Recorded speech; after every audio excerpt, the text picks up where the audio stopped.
The massive space station called Nexus Prime hung in the darkness between stars like a glowing city. Ships from dozens of different worlds docked at its many ports. Some looked like giant crystals that sparkled in the starlight. Others moved like living clouds of gas. The strangest ones had too many legs and clicked when they walked. Ambassador Jian Wukan stood at the viewing window of the human transport ship. He watched the alien vessels with calm eyes. His black diplomatic suit was perfectly pressed. His hands were folded behind his back. To anyone watching, he looked like a peaceful man who had never hurt anyone in his life. "First time seeing so many different species together," said Bioram Lee as she joined him at the window. She wore the blue uniform of a military attaché, but her weapons were hidden. The other species did not need to see them yet. "They look so different from each other," Hyan Wu said quietly. "I wonder how they all learned to work together." Bioram glanced at him. She had worked with Hyan Wu for 3 years. She knew that tone. It was the same voice he used when studying battle reports. But to anyone else, he sounded like a curious diplomat. "Sir, the docking bay is ready for us," called Tajin Park from across the bridge. The young scientist was excited to meet alien life forms. His equipment bags were already packed with tools to study new creatures. So-young Choi looked up from her communication station. "I am getting welcome messages in 47 different languages. Some of them do not even use sounds. One species talks with color changes." Hyan Wu nodded. "Remember everyone, we are here to make friends. Humanity wants to join the galactic community as peaceful partners. We are not here to cause trouble." The words sounded sincere, but Bioram noticed how his eyes never stopped moving. He was counting ships, noting weapon positions, studying weak points in the station design. Old habits from his military days, she told herself. Nothing more. The human ship docked with a soft thud. The airlock opened with a hiss. Beyond it waited a delegation of aliens that looked like walking jewels. Their bodies were made of living crystal that caught and bent light in beautiful patterns. "Welcome to Nexus Prime," said the lead crystal being. Its voice sounded like wind chimes. "I am Velthari, speaker for the Galactic Council. We greet humanity with open hearts." Hyan Wu stepped forward and bowed politely. "Thank you, honored speaker. I am Ambassador Hyan Wu Kim. We bring greetings from Earth and hope for friendship between our peoples." Velthari's crystals flickered with what might have been approval. "Your species is young, but shows promise. Come, the council waits to hear your petition." They walked through corridors filled with beings that defied imagination. Gas creatures floated past like living clouds. Insect-like aliens clicked and buzzed as they scuttled along the walls. Plant beings swayed as they moved, their leaves rustling. With each step, Tajin could barely contain his excitement. He wanted to study them all. So-young was recording everything with her hidden cameras. The data would be useful later. The council chamber was enormous. Hundreds of different species sat in a great circle. Some breathed air like humans. Others lived in tanks of water or special gas mixtures. The diversity was stunning. "Humans of Earth's Velthari announced, you have traveled far to reach us. Tell the council why you seek membership in our community." Hyan Wu stepped into the center of the chamber. All eyes turned to him. He felt like prey surrounded by predators. But his face showed nothing but calm confidence. "Honored members of the Galactic Council," he began, "humanity has watched the stars since we first learned to look up. We dreamed of the day we would meet other thinking beings. That day has come at last." He gestured to his team. "We bring gifts of knowledge and friendship. Our scientist Tajin Park has studied life in all its forms. Our communications expert So-young Choi has learned 17 of your languages in preparation for this meeting. My military attaché Bioram Lee ensures our peaceful intentions are clear to all." Some council members made sounds that might have been approval. Others remained silent. A large insect creature stood up. Its shell was black and covered in spikes. "I am Warlord Thrixonal of the Kretok Empire. Your species is young and weak. What can you offer that we cannot take?" The chamber grew quiet.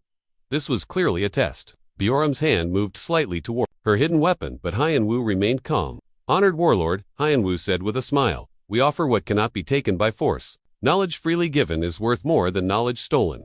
Friends who choose to help are stronger than slaves who are forced to serve." Thrixonal made a clicking sound that might have been laughter. Pretty words from a primitive world.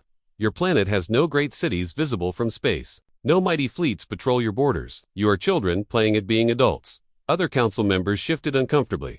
The insult was clear, but Hyan Wu's smile never wavered. "You are correct, Warlord. We are indeed children compared to your ancient civilizations, but children learn quickly when taught by wise teachers. We hope to learn much from all of you."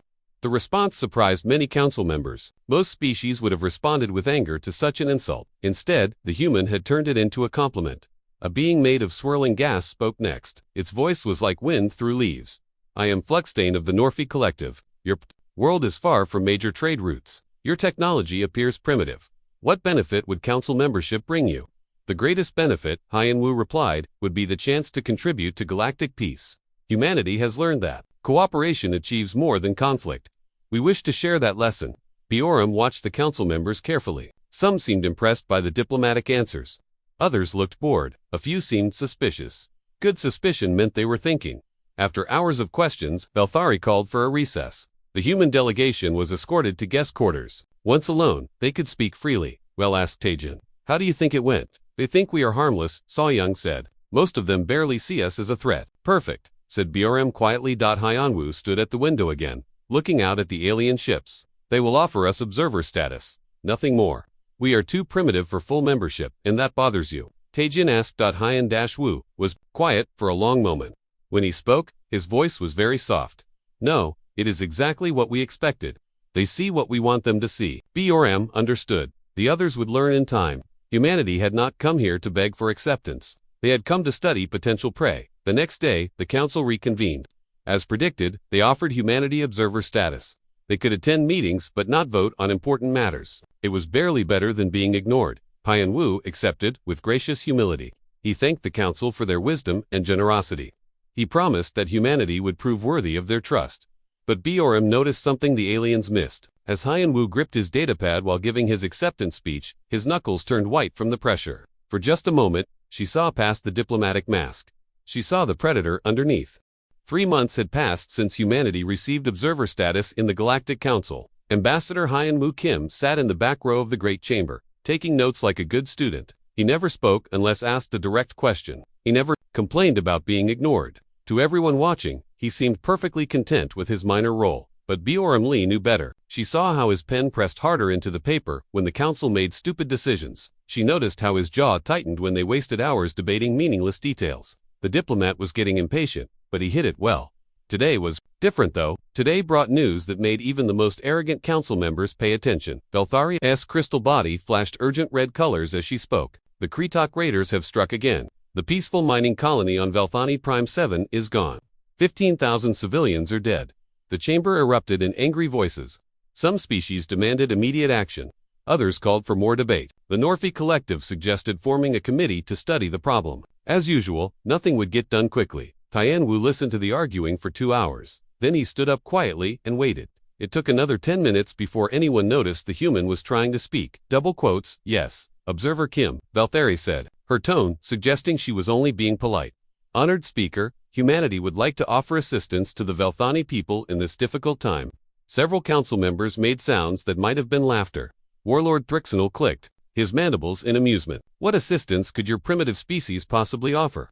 Hyan-Woo's smile was perfectly humble. We understand we lack the military power of great civilizations like yours, honored warlord. But we do have ships capable of carrying humanitarian supplies, medical equipment, food, shelter materials. Perhaps we could help the survivors while the council decides on a proper military response. The suggestion seemed harmless enough. The Velthani delegate, a tall crystal being named Crystal, looked grateful for any offer of help. The Velthani people would welcome such assistance. Excellent, said Velthari. The council grants permission for a small human relief mission.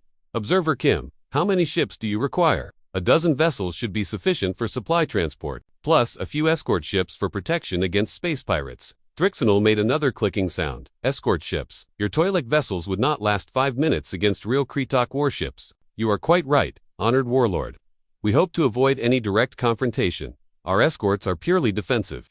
The council approved the mission without further debate. They clearly expected the humans to either flee at the first sign of danger or be destroyed trying to play hero. Either outcome would teach these primitives their proper place. Within hours, the human fleet was ready to depart. Captain Minho Jang commanded the flagship Soul's Pride, which looked like a simple exploration vessel. The other ships appeared to be basic cargo haulers and small patrol craft, nothing that would threaten anyone. Taejin Park joined the mission as senior medical officer. So-young Choi went along to coordinate communications. Bioram stayed behind with the ambassador, officially to maintain security at the embassy. In reality, she was there to watch the alien reactions. The journey to Velthani Prime 7 took 4 days. During that time, Kretok propaganda broadcasts filled the communication channels. Warlord Veximer, who led the raiding fleet, boasted about his easy victory over the peaceful miners. Let any who opposed the Kretok Empire learn from this example. His harsh voice declared, we take what we want. We destroy what we cannot use. The galaxy belongs to the strong. So-young recorded every transmission. The data would be useful later for intelligence purposes, but she also made sure to share the recordings with the council. Let them hear exactly what kind of enemy they were dealing with. On the 5th day, the human fleet reached the outer edge of the Velthani system. Long-range sensors immediately detected the Kretok ships still orbiting the destroyed colony. 40 vessels of various sizes, all armed and ready for battle. Minho called a meeting of his senior officers. The raiders are spread out in a loose formation, reported Lieutenant Commander G1 Shin from the tactical station. They are not expecting trouble. Most of their ships are busy looting the colony remains. What about survivors? Asked Taji. In scanning, shows approximately 800 Velthani still alive in emergency shelters on the surface. The raiders are hunting them for sport. Minho nodded slowly. His face showed no emotion, but his crew knew that look. They had seen it before during training exercises. The captain was thinking like a hunter now. Communications. Send a message to the raider fleet. Standard humanitarian protocols. Tell them we are here to collect survivors and provide medical aid. The response came quickly. Veximer himself appeared on the screen, his insect face twisted with what might have been amusement. Foolish humans, this system belongs to the critic now. Leave immediately or be destroyed. Honored Warlord Minho replied politely, we have no wish to interfere with your operations. We only seek to rescue the wounded and provide them with medical care. Surely such mercy does not threaten your mighty empire. Veximer's mandibles clicked angrily. There will be no mercy, no rescue. The Velthani will all die as examples to others. Your ships have 10 minutes to leave this system. The transmission ended. Minho looked at his officers with that same emotionless expression. Well, I suppose diplomacy has failed. Orders, sir. Ask G-1. Signal the fleet. Execute hunting pattern Alpha. No survivors among the raiders. What happened next would be studied by military analysts for years to come. The human ships did not charge straight at the enemy like most species would. Instead, they seemed to dance through space in complex patterns that made no immediate sense. The Kretok ships moved to intercept, expecting easy victories against primitive vessels. They found themselves facing opponents who fought like nothing they had ever encountered before. The humans used the system's asteroid belt as cover, appearing and disappearing like ghosts. They coordinated their attacks with precision that suggested months of practice. Each human ship seemed to know exactly where the others would be at any given moment. More disturbing was how they targeted the Kretok vessels. They did not simply try to disable or drive off the raiders. They destroyed them completely, hunting down every escape pod and lifeboat. Within 6 hours, the entire raider fleet was nothing but scattered debris. Back on Nexus Prime, the Council watched the battle through long-range sensors with growing amazement. The primitive humans had just eliminated a Kretok war fleet without losing a single ship. How is this possible? Whispered Fluxstain of the Norphi Collective. Boram sat in the observer section, taking careful notes about which council members looked shocked and which looked thoughtful. Her expression remained neutral, but inside she was proud. The fleet had performed exactly as trained. When the battle reports arrived, they raised even more questions. The human ships had not used any advanced weapons or special technology. It had simply outmaneuvered and outfought their opponents through superior tactics and coordination. Velthari called for a special session to discuss the incident. Observer Kim, the council requests a full report on this engagement. Hyenwu stood and bowed respectfully. Of course, honored speaker. Captain Minho Jiang performed a series of defensive maneuvers to protect the humanitarian mission. The Kretok forces unfortunately chose to engage in combat rather than allow the rescue of innocent civilians. Defensive maneuvers. Thrixonal's voice was sharp with disbelief. Your ships destroyed an entire war fleet. Only after we were directly threatened, Hyenwu replied calmly. Humanity prefers peaceful solutions, but we will defend ourselves when necessary. The safety of our crews and the Velthani survivors required decisive action. The explanation sounded reasonable, but something about it made several council members uncomfortable. There had been something too efficient about the human attack. Too coordinated, too thorough. As the session ended, Bioram noticed Christelle approaching the human delegation. The Velthani's crystal body glowed with gratitude. Ambassador Kim, my people owe humanity a great debt. You saved 800 lives today. We were honored to help. Hyenwu replied with a warm smile. The Velthani are a peaceful people who deserved protection. But as they walked away, Bioram heard him add quietly, and the Kretok learned what happens to those who prey on the innocent. The words were soft, almost gentle, but they carried an undertone that made Bioram's spine tingle. For just a moment, the diplomat's mask had slipped again, and this time, she was not the only one who noticed. The weeks following the Kretok raid incident brought unexpected attention to humanity. Ambassador Hyenwu Kim found himself invited to more council meetings than before. Other species wanted to understand how such a young civilization had defeated EXPERIENCED raiders so easily. He handled the questions with his usual diplomatic skill. always giving credit to luck and the bravery of his crews. But BRM Lee noticed that some council members were not satisfied with simple answers. The Norphi Collective was particularly persistent. Fluxstain approached Hyenwu after a routine trade discussion session. The gas being's cloud-like form shifted colors as it spoke. Ambassador Kim, the collective has questions about human space capabilities. Your victory over the Kretok Raiders was most impressive. Hyenwu smiled politely. Thank you, Fluxstain. We were fortunate that our crews performed so well under pressure. Indeed, the collective wonders about the extent of human territorial claims. Your home system must be well defended to produce such skilled warriors. Oh, we are not warriors, Hyenwu replied quickly. We are explorers and traders. Our ships are designed for peaceful purposes. Fluxstain's colors shifted to what might have been skepticism. Of course, but surely you patrol your borders. The collective would be interested in establishing trade routes through human space. We would welcome Norphi traders. Our patrols are quite light, I am afraid. We prefer to rely on the goodwill of our neighbors. It was a diplomatic non-answer, but Fluxstain seemed to accept it. The gas being drifted away, apparently satisfied. But Bioram had watched the entire conversation with growing unease. 2 days later, Soyoung Choi intercepted a coded transmission from the Norphi Collective. The message was brief but troubling. Investigation probes dispatched to human territory. Expect contact within 1 week. Bioram brought the intelligence to Hyenwu immediately. They met in the secured section of the human embassy, where alien listening devices could not reach them. They are testing us, she said without preamble. Read the decoded message with no change in expression. Of course they are. The Northi are natural spies. They want to see how we really defend our space. What are your orders? Handle it quietly. We do not want to create an incident.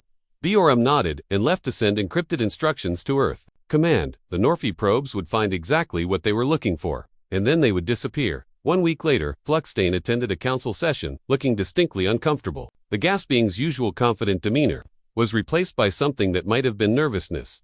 During a break in the proceedings, Hyenwu approached with apparent concern. My friend, you seem troubled today. Is there anything humanity can do to help? The collective has experienced some technical difficulties. Fluxstain replied carefully. Several of our deep space probes have encountered navigational hazards near human territory. Oh dear, how unfortunate. Space can be very dangerous for small vessels. Yes, most dangerous. The probes seem to have been lost completely. Hyenwu's face showed appropriate sympathy. I am so sorry to hear that. Perhaps our patrol ships could assist in search and rescue operations. That will not be necessary. The collective has decided that human space contains too many natural hazards for safe exploration. A wise decision. We have found that some areas of our territory are quite treacherous for unfamiliar ships. The conversation ended with polite farewells, but Bioram noticed that Fluxstain avoided looking directly at Hunt. The gas being knew something had happened to those probes, but could not prove it. Later that evening, Soyoung played back surveillance footage from the human patrol ship Bizon's watch. The video showed a Norphi probe cloud drifting through an, apparently, empty section of space near the Sol system. Suddenly, human fighters appeared from nowhere. They moved like sharks circling prey, their weapons powering up in perfect synchronization. The probe tried to flee, but the fighters heard it with precise movements that spoke of long practice. The final moments were swift and efficient. The probe was destroyed by focused energy beams that left no trace of wreckage. The fighters vanished back into the darkness as quickly as they had appeared. Professional work, Bioram commented as she watched the footage. Our pilots are well trained, Hyenwu agreed, but this video will be classified. The galaxy is not ready to see how we really operate. 3 days later brought another test, this one more direct. During a council session discussing trade regulations, Christelle of the Valthani made an unexpected comment. The Valthani people remain grateful for human assistance during our recent crisis, she said, her crystal body glowing with warm colors. But we must ask about certain concerning reports. Hyenwu looked up from his notes with polite interest. What reports? Honored Christelle, survivors from the mining colony have shared disturbing stories about the human rescue operation. They claim your ships moved in patterns that seemed almost predatory. The chamber grew quiet. Several council members leaned forward to hear better. This was the first time anyone had used that particular word to describe human actions. I am not sure I understand, Hyenwu replied calmly. Our ships performed standard search and rescue maneuvers. The survivors describe your vessels as hunting the Kretok Raiders, moving in coordinated groups. Striking from ambush positions, these are not typical defensive tactics. Hyenwu was quiet for a moment, as if considering his words carefully. When he spoke, his voice carried a subtle pride that made Bioram tense. The Valthani survivors are traumatized by their terrible experience. Perhaps they misunderstood what they witnessed. But I will say this, humanity has always been good at finding things that are lost. He paused, his diplomatic smile never wavering. We are natural trackers, you might say. When we need to locate something or someone, we tend to be very thorough. Trackers. Christelle's crystals flickered with confusion. Oh yes, humans have always been excellent hunters. We had to be, to survive on our world. Earth has many dangerous creatures that require careful stalking to avoid or capture. The words hung in the air like a challenge. Bioram watched as understanding dawned on several council members. Hyanwu had just described human tactical behavior using hunting terminology. Your world has predators? Asked Felthari, her crystal body shifting to worried yellow hues. Many different kinds, Hyanwu replied with obvious satisfaction. Large predators, small predators, pack hunters, ambush predators. We learned to survive among them all. In fact, we became quite good at it, and this experience helps you in space combat. Hyanwu's smile widened slightly. It was still diplomatic, still perfectly polite. But for just a moment, Bioram saw something that made her blood run cold. The ambassador was enjoying this conversation far too much. Combat is such a harsh word. Honored speaker. We prefer to think of it as problem-solving. When faced with hostile forces, we simply apply the lessons our ancestors learned over millions of years of evolution. What lessons? The question came from Thrixonal, though the Kretok warlord sounded less aggressive than usual. Patience, observation, coordination. The understanding that successful predators do not waste energy on unnecessary fights. They study their prey, they wait for the right moment. They strike with overwhelming force at the weakest point. The chamber was completely silent now. Every species present was re-evaluating everything they thought they knew about humanity. But most importantly, Hyanwu continued in the same pleasant tone. They never let wounded prey escape to warn others. Bioram realized that several council members were no longer looking at Hyanwu with curiosity or dismissal. They were looking at him with something that might have been fear. The ambassador seemed to notice the change in atmosphere. His expression shifted back to harmless diplomacy. Of course, those are primitive instincts from humanity's past. We are civilized now. We use our natural abilities only for peaceful purposes. But the damage was done. The mask had slipped just enough for sharp eyes to see what lay beneath, and Bioram knew that word would spread quickly through the galaxy's intelligence networks. Humanity was not the harmless species they pretended to be. They were something much more dangerous. They were predators who had learned to smile. The attack came without warning, on a quiet Tuesday morning, Galactic Standard Time. Pirates had been growing bolder in recent months, but no one expected them to target human trade routes. After all, what could these newcomers possibly have worth? Stealing Soyoung Choi was monitoring communications when the distress call came through. Her face went pale as she listened to the panicked transmission. Human merchant vessel Daegu, morning, under attack. 3 pirate ships. They are demanding we surrender our cargo. Requesting immediate assistance. Bioram Lee was at Soyoung Station within seconds. Where are our escort ships? The Inchin's guard is 12 minutes away. The other escorts are even further. Hyanwu Kim appeared in the communications center, still wearing his formal diplomatic robes from the morning council session.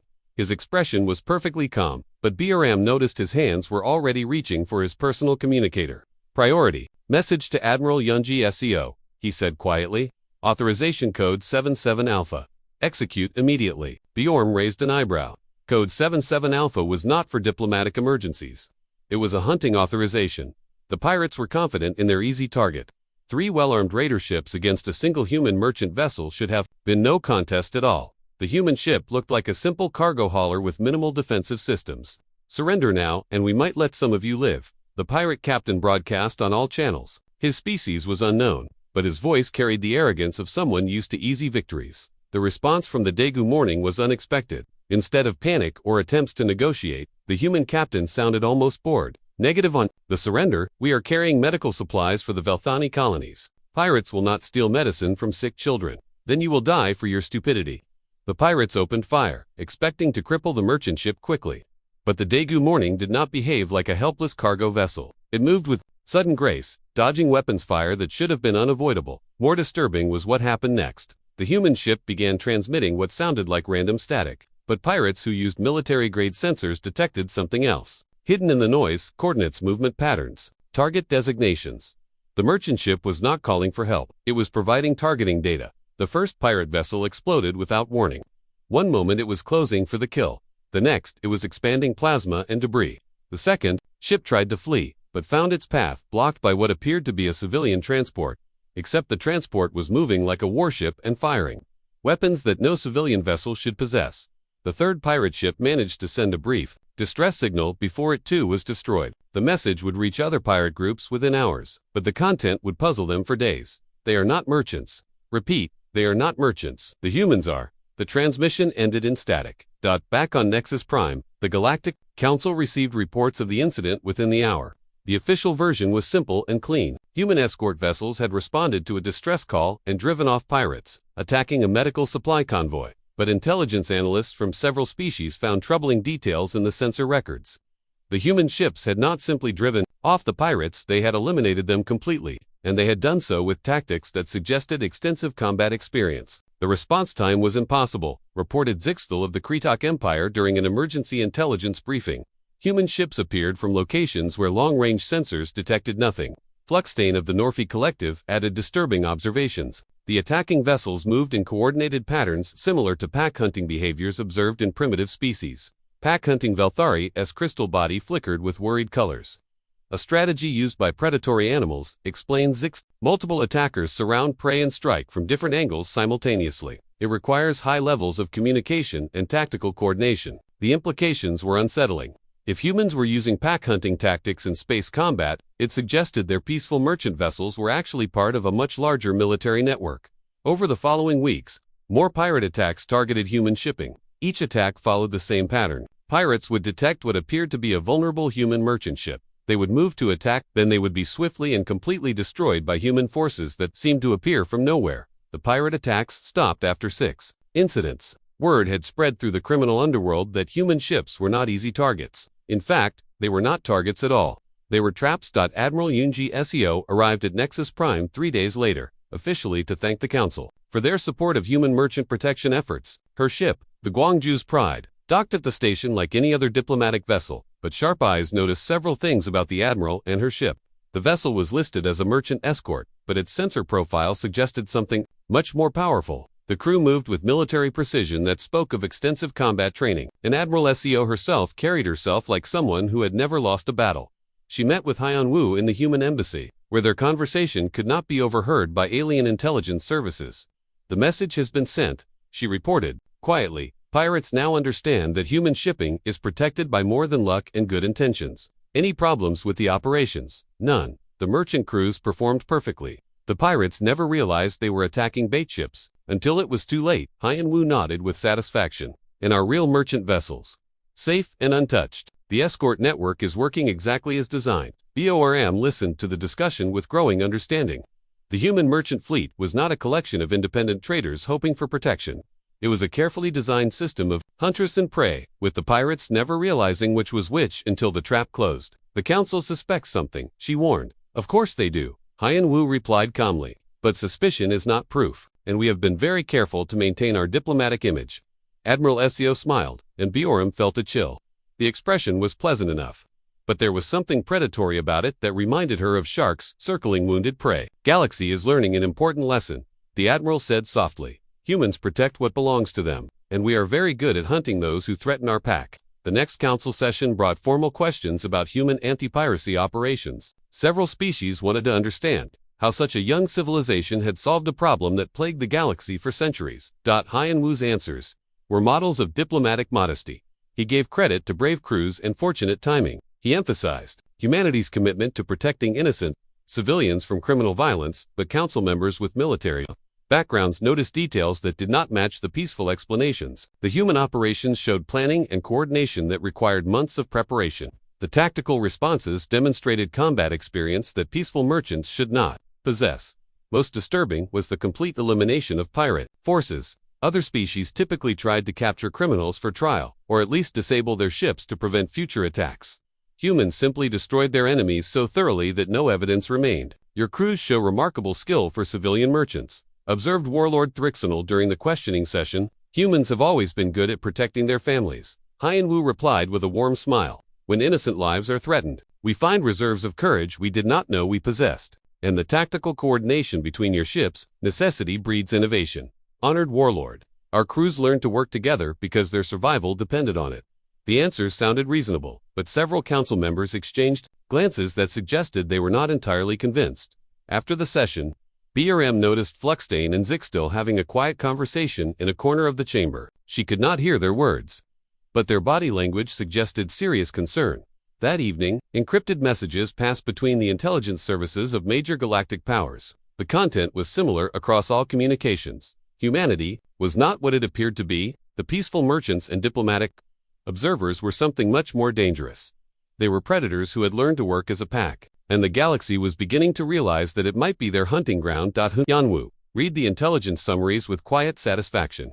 The mask was slipping, but slowly and in a controlled manner. Other species were starting to understand human capabilities, but they still thought they were dealing with unusually skilled civilians. They had no idea what was really coming, because Admiral SEO's merchant escorts were not the real human military. They were just the advanced scouts for a force that would soon teach the galaxy what apex predators could accomplish when they decided to stop pretending to be harmless.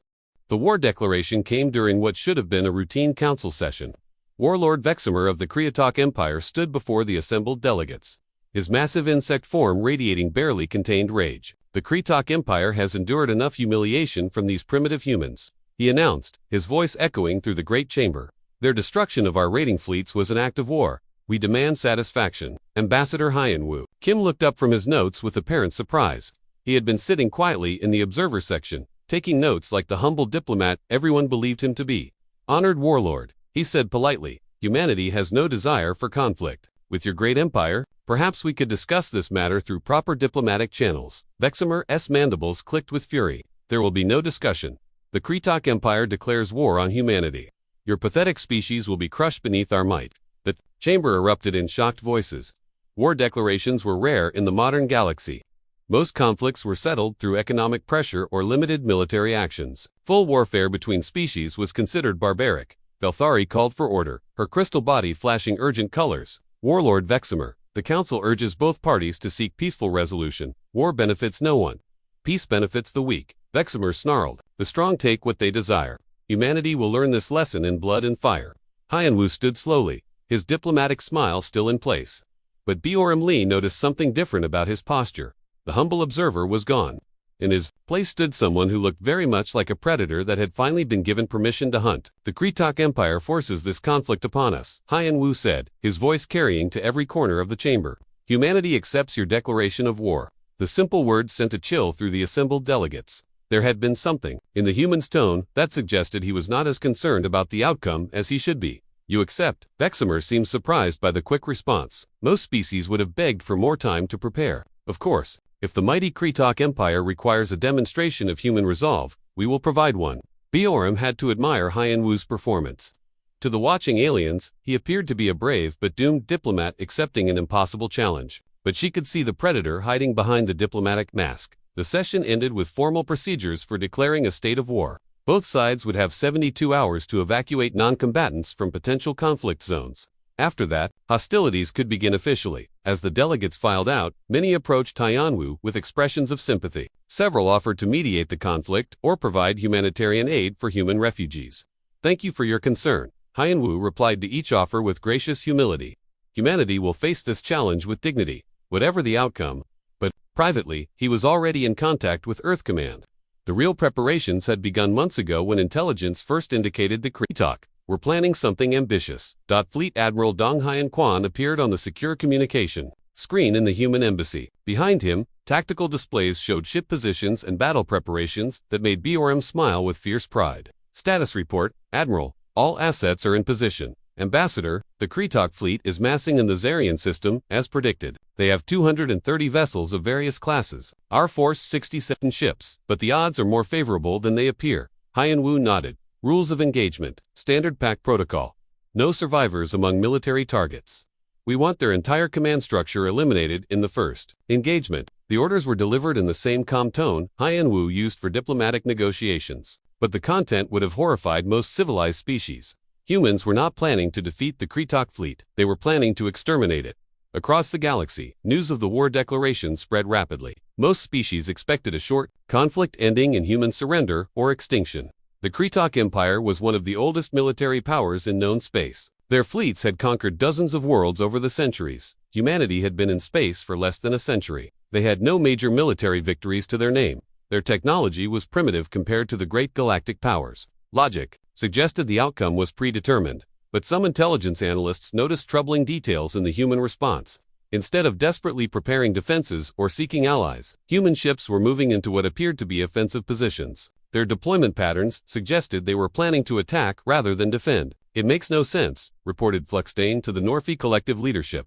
"They should be building fortifications around their homeworld. Instead, they are positioning forces throughout the sector." Similar reports came from other intelligence services. Human military movements suggested either supreme confidence or complete insanity. Neither option seemed likely from a species that had appeared so reasonable until now. The truth would have been even more disturbing. Humanity was not preparing for a defensive war. They were preparing for a hunt. Admiral Kwan's fleet included ships that had never appeared on any official registry, vessels that looked like merchant haulers or exploration craft, but carried weapons systems that would have impressed the Kretok themselves. The human military had been hiding its true capabilities since first contact. More importantly, human tactical doctrine was unlike anything the galaxy had seen before. Other species fought wars through massive fleet engagements, seeking to destroy enemy forces through superior firepower or numbers. Humans fought like the predators they had always been. They used stealth and misdirection. They struck from ambush. They coordinated attacks across multiple star systems simultaneously, and they showed a ruthless efficiency that left no room for mercy or half measures. The Kretok fleet moved toward human space with supreme confidence. Veximer broadcast boastful messages about the glorious victories to come. His warriors prepared for easy conquest against primitives who barely understood modern warfare. They found something very different waiting for them. The first hint of trouble came when Kretok scouts failed to report back from the outer SYSTEM perimeters. Long-range sensors showed no sign of human activity, but the scout ships had simply vanished. Navigation hazards, suggested one of Veximer's subordinates. These outer systems are poorly mapped, but experienced warriors began to feel uneasy. The silence from the scouts was too complete, too convenient. As the main fleet approached the first human colony world, they found it, apparently, undefended. The few ships in orbit looked like civilian transports, preparing to evacuate, easy targets for a quick victory. The trap was perfect in its simplicity. The Kretok fleet spread out to capture the fleeing ships and secure the orbital facilities. They never noticed the human warships hiding in the shadows of asteroids and disabled satellites. The attack came from all directions at once. Human vessels appeared from concealment with weapons already locked on target. The Kretok found themselves surrounded by enemies who had been waiting patiently for exactly this moment. What followed was not a battle in any traditional sense. It was a systematic slaughter conducted with mechanical precision. Human ships moved in coordinated groups, eliminating Kretok vessels with focused firepower that left no chance for survival. The few Kretok ships that tried to flee found their escape routes blocked by more human forces. They were herded back into the kill zone like panicked prey, being driven toward waiting hunters. Within 4 hours, the entire Kretok invasion fleet was nothing but wreckage floating in space. Not a single human ship had been lost. The victory was so complete that it defied belief. But the most chilling moment came when Veximer himself, commanding from the fleet flagship, tried to surrender. His transmission was received by Admiral Kwan aboard the dreadnought Inchin's Fury. "We yield," the Kretok warlord said, his voice shaking with disbelief. "The Kretok Empire requests terms for honorable surrender." Kwan's response was delivered in the same calm tone he might use to order dinner. "No Denov, no terms, no surrender, no survivors." The flagship died in a ball of plasma 30 seconds later. Back on Nexus Prime, the Council watched the battle through long-range sensors with growing horror. The primitive humans had not just defeated a major galactic power. They had destroyed it so thoroughly that nothing remained but debris and radiation. "This is impossible," whispered Velthari, her crystal body flickering between colors too rapidly. To track. Hyan Wu stood in the observer section, watching the tactical displays with satisfaction. When he noticed the other delegates staring at him, his expression shifted back to diplomatic concern. "A tragic outcome," he said sadly. "Humanity tried to avoid this conflict, but when forced to defend ourselves, we fight to win." The words were simple and reasonable, but every being in the chamber now understood that they had been completely wrong about humanity from the very beginning. These were not peaceful merchants and humble diplomats. They were apex predators who had been playing a game while everyone else thought they were watching children learn to walk, and the game was just beginning. The emergency session of the Galactic Council was called within hours of the Kretok fleet's destruction. Representatives from every major species demanded answers about what they had witnessed, the comfortable assumptions about human capabilities. Lay in ruins, alongside Veximer's war fleet ambassador, Rithana of the Zephyri Confederation, stood to address the chamber. Her species had remained neutral in galactic conflicts for over 1,000 years, making their words carry special weight. "The Zephyri Confederation requests clarification from the human delegation," she said, her melodic voice carrying across the silent chamber. The recent military engagement raises questions about previous human statements regarding your civilization's nature. Ambassador Hyenwoo Kim rose from his seat with the same diplomatic grace he had always shown, but every being present now watched him with new eyes. The humble observer had revealed himself to be something far more dangerous. The Zephyr Confederation has always been wise in its questions. Hyenwoo replied politely. What clarification do you seek? You have repeatedly described humanity as a peaceful species focused on trade and exploration, yet your military capabilities suggest extensive preparation for warfare. How do you reconcile these contradictions? Hyenwoo was quiet for a long moment, as if carefully considering his response. When he spoke, his voice carried a tone that no one had heard from him before. It was honest in a way that made several delegates shift uncomfortably. There is no contradiction. Honored Rithana, humanity is indeed peaceful. We prefer cooperation to conflict. We seek prosperity through trade rather than conquest. But peace and the ability to enforce peace are not the same thing. He gestured toward the tactical displays, still showing debris from the Kretok fleet. My species learned long ago that those who cannot protect themselves become prey for those who view strength as license to take whatever they desire. Belthari's crystal body flickered with nervous energy. But the level of military preparation you have demonstrated suggests years of planning. You arrived at first contact already equipped for major warfare. Of course we did, Hyenwoo replied, and his smile held no warmth at all. Did you expect us to explore a galaxy full of unknown civilizations without ensuring we could defend ourselves if necessary? The simple logic of the statement was undeniable, but it raised even more disturbing questions. If humanity had been prepared for war from first contact, what else had they been hiding? Fluxstain of the Norphi Collective raised concerns that many delegates shared. Your tactical methods show characteristics that suggest predatory behavior. Rather than defensive strategies, the complete elimination of enemy forces is not typical of civilized warfare. Civilized warfare, Hyenwoo repeated, as if tasting the words. An interesting concept, but when someone declares their intention to destroy your entire species, civilization becomes a luxury you cannot afford. Bioram Lee watched from the side of the chamber as understanding dawned on the alien faces around her. They were finally beginning to grasp what humanity really was beneath the diplomatic facade. The Kretok declared war on us. Hyenwoo continued. They boasted about crushing our pathetic species.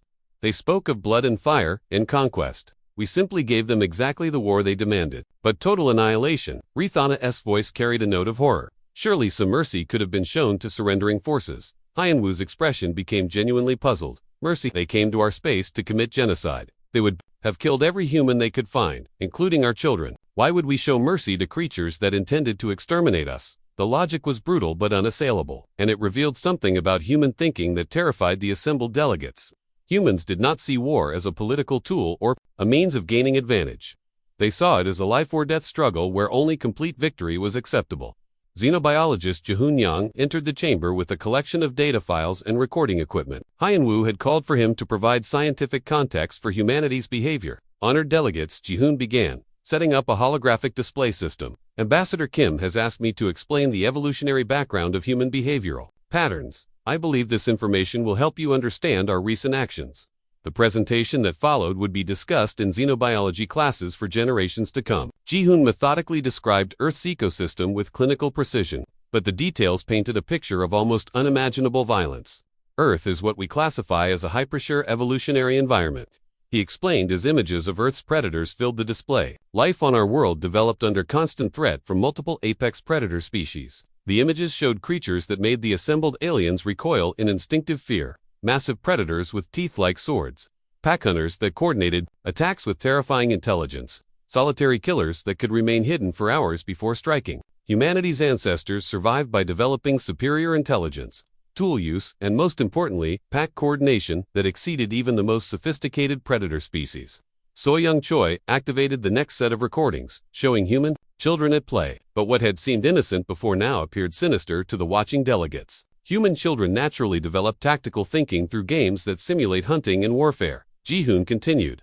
They learn to coordinate group activities, identify weak points in opponents, and execute complex strategies without formal training. The footage showed young humans playing games that involved surrounding opponents, coordinating attacks, and eliminating threats with ruthless efficiency. What other species saw as disturbing behavior, human children saw as natural fun. But surely civilization has modified these primitive instincts? Belthari asked, hopefully.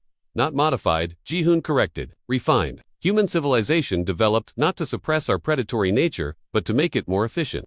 We learned that cooperation allowed us to hunt larger prey and eliminate greater threats. The presentation continued with examples of human history that made several delegates leave the chamber in distress. Wars where humans had systematically eliminated entire enemy populations. Conflicts resolved not through negotiation but through complete annihilation of opposing forces.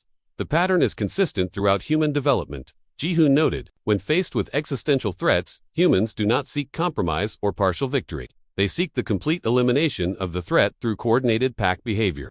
The most chilling moment came when he showed recordings of human soldiers. In combat, their movements showed the same coordinated precision the delegates had witnessed in the destruction of the Kretok fleet. But now, they understood, it was not advanced training. It was instinct, refined by millions of years of evolution.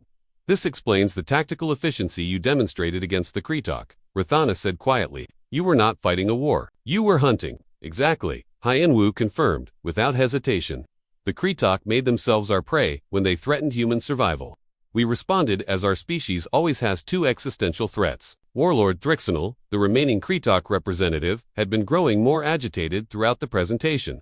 Finally, he could remain silent no longer. You speak of us as if we were animals to be hunted, he clicked angrily. The Kretok are an ancient civilization with proud military traditions. Hyen-woo turned to look at the Kretok directly, and his smile was absolutely terrifying in its politeness. We're an ancient civilization, honored warlord. Past tense, your proud military traditions died with your fleet. The simple statement of fact sent a wave of shock through the chamber. The human was not boasting or threatening. He was stating an observable reality with the same tone he might use to comment on the weather. The Kretok Empire still exists. Thrixonal protested. Our homeworld remains For now, Hyen-woo agreed pleasantly. But you no longer have the military capacity to threaten anyone. Your species has been effectively You may continue to exist, but you will do so at humanity's discretion. The implications of those words settled over the chamber like a death shroud.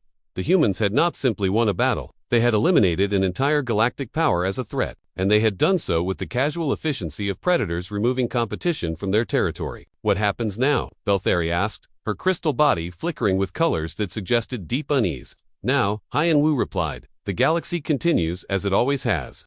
Species trade and cooperate and pursue their interests.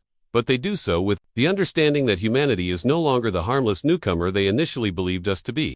He looked around the chamber, making eye contact with delegates from every major power.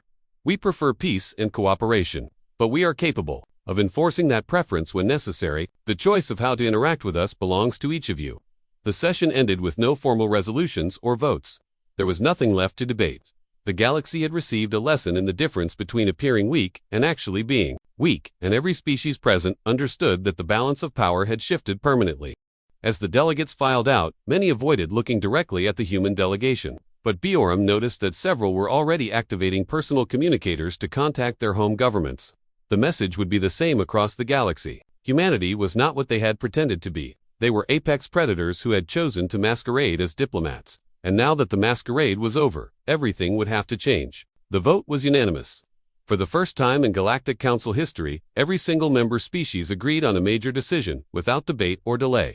Humanity was granted full membership status, along with permanent seats on both the Trade Commission and the Security Committee. Ambassador Hyen-woo Kim accepted the honor with the same diplomatic grace he had always shown. But the assembled delegates now understood that his humble gratitude was merely another mask worn by a species that had mastered the art of appearing harmless. The Council recognizes Earth as a full member world with all rights and privileges, announced Speaker Velthari, her crystal body maintaining steady blue hues that suggested forced calm. We welcome humanity to full participation in galactic governance. The formal ceremony proceeded according to ancient tradition, but the atmosphere was unlike any previous membership celebration. There were no congratulatory speeches about peaceful cooperation or shared prosperity. Instead, there was a tense recognition that the galaxy's political structure had been permanently altered. Warlord Thrixonal of the Kretok Empire approached the human delegation after the ceremony. His proud warrior bearing had been replaced by something that looked disturbingly like submission. The Kretok Empire formally requests terms for peaceful coexistence, he said, his mandibles clicking nervously. We acknowledge that our previous hostility was ... unwise. Hyen-woo studied the alien warrior with eyes that missed nothing. The Kretok Empire no longer has the military capacity to threaten anyone. Your request for peace is unnecessary because you lack the ability to make war. The words were delivered without malice or triumph. They were simply a statement of observable fact that made Thrixonal flinch as if struck. However, Hyen-woo continued, Humanity has no interest in governing unwilling subjects. The Kretok people may continue their civilization under human protection. Consider it a form of wildlife preservation. Bjorn Lee had to admire the psychological precision of the offer to humans were not demanding tribute or territorial concessions. They were offering to protect the Kretok from other threats while ensuring they could never become a threat themselves. It was the kind of mercy a apex predator might show to a defeated rival. Allowed to live, but neutered and completely dependent on the victor's continued goodwill. We, except Thrixonal, managed, though the words seemed to cause him physical pain. Other species watched this exchange with growing understanding. The Kretok had been one of the galaxy's major military powers, feared for their aggressive expansion and warrior culture. Now they were reduced to begging for protection from the very species they had tried to destroy. If it could happen to the Kretok, it could happen to anyone. Over the following weeks, human ships began appearing throughout the galaxy in new roles. They took up patrol duties along major trade routes, ensuring that piracy became virtually extinct overnight. They provided escort services for vulnerable colonies and mining operations. Most importantly, they established a presence in every major star system where their advice might be needed to resolve disputes. The galaxy learned quickly that human advice was not optional. When the hegemony of Vorth attempted to seize disputed territory from the Confederacy of Zelos, human mediators arrived within hours. Fleet Admiral Yunji SEO personally delivered the resolution. Both parties will withdraw to previously established borders, she announced from the bridge of her flagship. Territorial disputes will be resolved through arbitration rather than military action. The hegemony's war leader, a massive crystalline being named Kolthrin, objected with typical arrogance. The hegemony does not recognize human authority in this matter. Our claim to the disputed worlds is legitimate. Admiral SEO's response was delivered in the same pleasant tone she might use to discuss the weather. Your opinion has been noted and dismissed. You have 6 hours to begin withdrawal. After that, human forces will assist in your departure. You cannot threaten the hegemony, Kolthrin protested.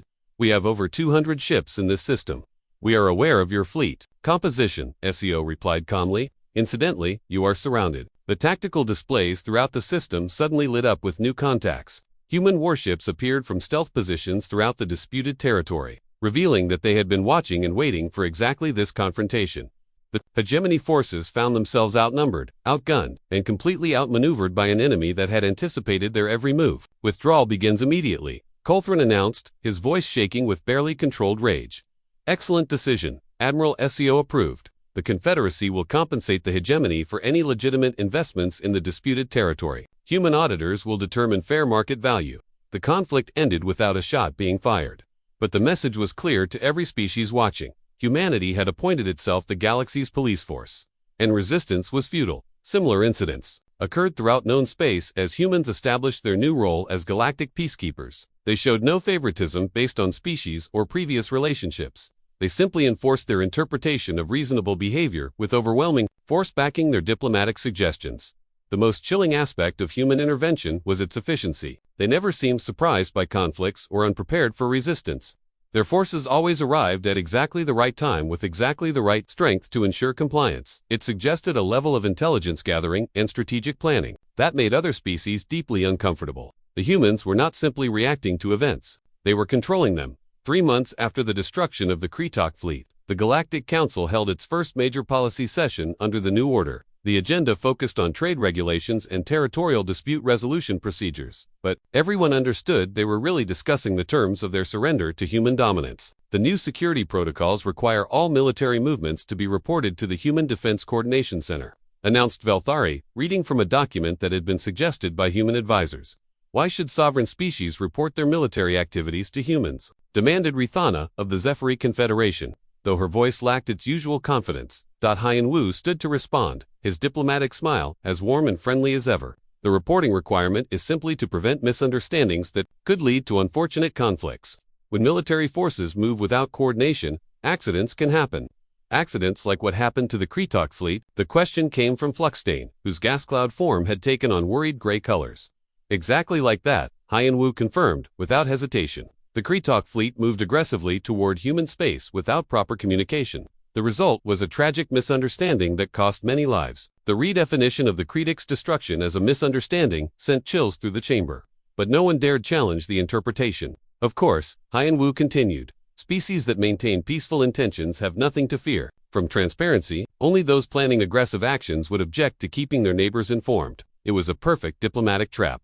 Any species that objected to the monitoring would be admitting they had hostile intentions. And everyone present had seen what happened to species with hostile intentions. The Velthani Federation agrees to the new protocols, announced Christelle quickly. Her people had been saved by human intervention and understood the wisdom of cooperation. One by one, every species present agreed to the monitoring requirements. They had no choice. Refusal would mark them as potential threats, and threats were eliminated with surgical precision. The session continued with other suggestions that gradually stripped away the independence of every galactic power. Trade routes would be monitored by human patrols. Disputed territories would be administered by human arbitrators. Military research would be conducted under human oversight. Each measure was presented as a reasonable response to galactic instability. Each was accepted without meaningful debate because the alternative was too terrible to contemplate. The galaxy has become much more peaceful in recent months, observed So-Young Choi as she monitored communications traffic from the human embassy. Peace through superior firepower, BRM replied with satisfaction. The most effective form of diplomacy ever invented. Hyan Wu joined them at the monitoring station, reviewing reports from human forces throughout the galaxy. Every major trade route was now under protection. Every potential conflict zone had human peacekeepers standing ready. Any problems with the new assignments, he asked. Minor resistance from a few species, So-Young reported. The consortium of Thuban objects to human ships patrolling their territory. They claim it violates their sovereignty. Send Admiral Quan to discuss the matter with them. I am sure he can explain the benefits of cooperation. BRM checked the deployment schedules. The Admiral's battle group is currently in the Rigel sector. He could be at Thuban within 18 hours. Perfect. Sometimes visual reminders are more effective than verbal explanations. Perfect. Sometimes visual reminders are more effective than verbal explanations. The conversation was conducted in the same calm tones they had always used for diplomatic planning. But the content would have horrified the early observers who had dismissed humanity as harmless newcomers. They were no longer pretending to be peaceful diplomats. They were apex predators who had claimed the galaxy as their hunting ground and established themselves as the dominant pack. That evening, Hyan Wu stood in his office, overlooking the great docking bays of Nexus Prime. Ships from dozens of species came and went under the watchful eyes of human patrol craft. Trade flowed smoothly because everyone understood the rules of the new order. Bjorn found him there, reviewing the day's intelligence reports with quiet satisfaction. The transformation is nearly complete, she observed. 6 months ago, they saw us as primitive newcomers. Now they understand what we really are, do they? Hyan Wu asked thoughtfully. I think most of them still believe we are an unusually aggressive species that got lucky against the Kreetok. What do you mean? Hyan Wu smiled, and for once it was not a diplomatic expression. It was the satisfied look of a predator that had successfully claimed new territory. They think they have seen humanity revealed. They believe they now understand our true nature, but they have only seen what we wanted them to see. Bjorn felt a chill that had nothing to do with the station's climate control. There is more. Oh yes, much more. Admiral Quan's battle groups are impressive, but they are just the advanced scouts. The real human fleet is still in Sol System, waiting for orders that may never come. He gestured toward the star charts showing human patrol routes throughout the galaxy. Every species out there thinks they have submitted to our military superiority. They believe they understand the extent of human capabilities. And they are wrong, completely wrong. What they have seen is humanity being remarkably gentle with new neighbors. We could have claimed this entire galaxy as human territory within 6 months of first contact. Instead, we chose to let other species maintain the illusion of independence while we established control gradually. The implications were staggering. If what Hyan Wu said was true, then humanity had not revealed itself as apex predators. They had revealed themselves as apex predators who were showing unprecedented restraint. Why the gradual approach? Bjorn asked. Because willing partners are more useful than conquered slaves. Hyan Wu replied, echoing words he had spoken months earlier. A galaxy that chooses to cooperate with humanity will be far more productive than one that has to be constantly suppressed through force. He turned from the window to face her directly. We gave them the chance to accept human leadership voluntarily. They have chosen cooperation over conquest. Everyone benefits from that choice, and if they had chosen differently, then you would have seen what humanity looks like when we stop pretending to be civilized. The quiet words carried a weight that made Bjorn understand just how fortunate the galaxy had been. They thought they had seen human military might when the Kreetok fleet was destroyed, but that had been a demonstration of restraint compared to what could have happened. The council session tomorrow will formalize the new security arrangements. Hyan Wu continued. I will be appointed as the first director of galactic security.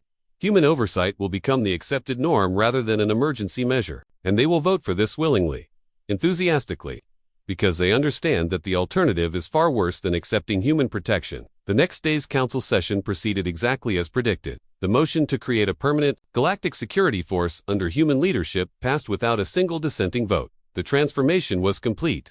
As the session ended, Hyan-Woo stood before the assembled delegates in his new role as Director of Galactic Security. His closing words would be remembered as the moment the galaxy officially acknowledged its new masters. Humanity has always preferred cooperation to conflict, he said, his diplomatic smile as warm as ever. We have learned that willing partners are far more useful than conquered subjects. However, the galaxy should understand that our preference for diplomacy is exactly that, a preference, not a limitation. He paused to let the words sink in, his eyes sweeping across the silent chamber. We hope never to demonstrate what humanity looks like when we stop preferring peaceful solutions, but that choice belongs to each of you. As the human delegation left the chamber, Bioram quietly asked the question that had been troubling her. Since their conversation the previous evening, do you think we revealed too much? They know what we are now. Hyan-Woo's response encapsulated everything that had happened since humanity's first contact with the galactic community. We have not revealed anything, Bioram. We have simply stopped pretending to be something we are not. The galaxy wanted to see humans as they truly are, apex predators who chose civilization over conquest. Now they understand why that should both comfort and terrify them. He looked back at the council chamber where delegates were filing out in subdued silence. They think they have seen the wolf beneath the sheep's clothing. What they do not realize is that we are still wearing several more layers of disguise. The galaxy has accepted human protection because they believe they understand the extent of human power. And if they ever learn the truth, then they will understand why we chose to be their protectors rather than their conquerors. And they will be grateful for our continued restraint. The story ended with human ships patrolling every corner of known space, their crews maintaining perfect discipline, while their eyes scanned the void with the patience of hunters who knew their time had come. The galaxy had learned to coexist with apex predators who had chosen to masquerade as diplomats. And in that choice lay both the promise of unprecedented peace and the eternal threat of what might happen if humanity ever decided to stop pretending to be civilized.